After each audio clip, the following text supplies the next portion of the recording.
प्रस्तावना।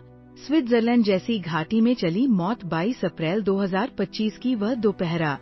जम्मू कश्मीर के मनोहारी क्षेत्र पहलगाम की बैसन घाटी, जिसे उस अद्भुत दृश्यावली और सुरम्यता के लिए मिनी स्विट्जरलैंड के नाम से जाना जाता है, अचानक एक भयावह दुःस्वप्न में बदलने वाली थी।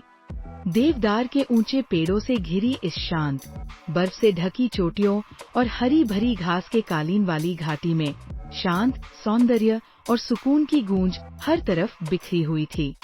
वहाँ सैकड़ों पर्यटक अपने जीवन के सुखद क्षणों का आनंद ले रहे थे।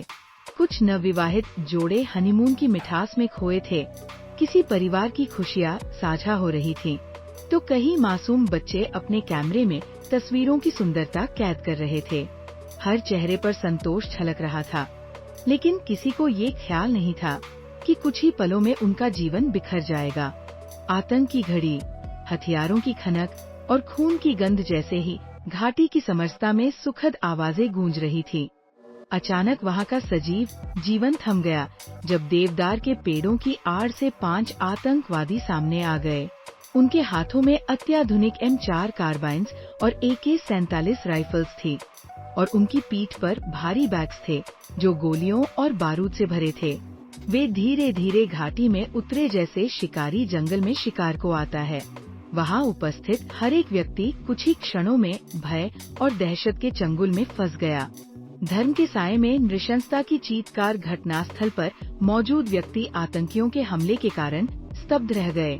उन्होंने सबसे पहले पुरुषों से उनके धर्म की पहचान मांगी, हिंदू हो या मुसलमान। जो इस जांच में अनुत्तरदायी रहे उनका कलमा पढ़ने को कहा गया और जो ऐसा नहीं कर सके उनके सीने में गोलियां उतार दी गयीं। इसी बीच स्तब्धता, चीख, खून और गोली की आवाज, सब कुछ एक भयावह सन्नाटे में तब्दील हो गया। निर्दोषों की हत्याओं में हिंदू, ईसाई और एक स्थानीय मुस्लिम शामिल था, जिसने हिंदुओं की मदद करते हुए अपनी जान गंवाई। कुछ महिलाओं को जीवित रखा गया ताकि वे इस हत्याकांड की गवाही बन सकें। बचने की कहानी।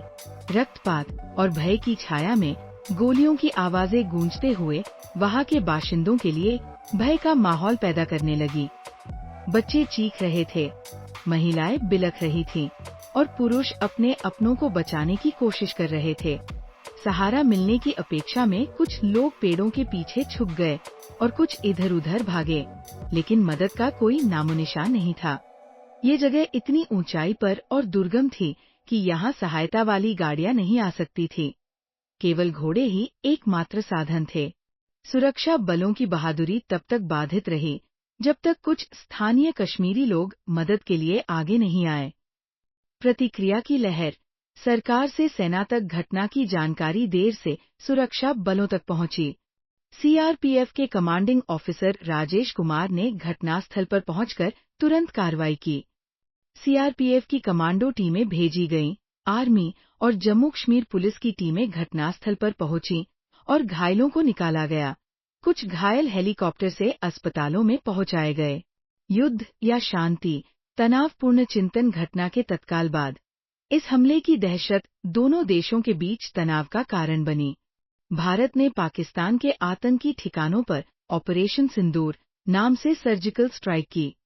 इसके बाद ऑपरेशन महादेव के दौरान 3 दोषियों को ढूंढकर मार गिराया गया। फॉरेंसिक जांच और सबूतों के आधार पर ये पाकिस्तान के निवासी थे। राष्ट्र की प्रतिक्रिया, राजनीतिक हलचल और आम जनता की आवाज। देश भर में इस घटना ने तहलका मचा दिया।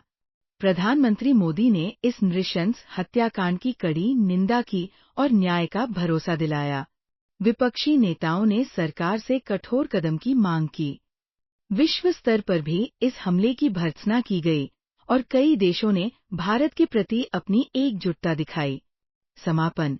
एक अनश्वर घाटी का दर्द। बैसन घाटी अपनी अद्वितीय सुंदरता के लिए सदा याद की जाती रहेगी, लेकिन वह दोपहर उसके चेहरे पर अमिट निशान छोड़ गई। इस धधकती याद ने हमें सिखाया कि धर्म से ऊपर इंसानियत की शपथ ही हमें बचा सकती है और यह जिम्मेदारी केवल सरकार या सुरक्षा बलों की नहीं, बल्कि हम सभी की है।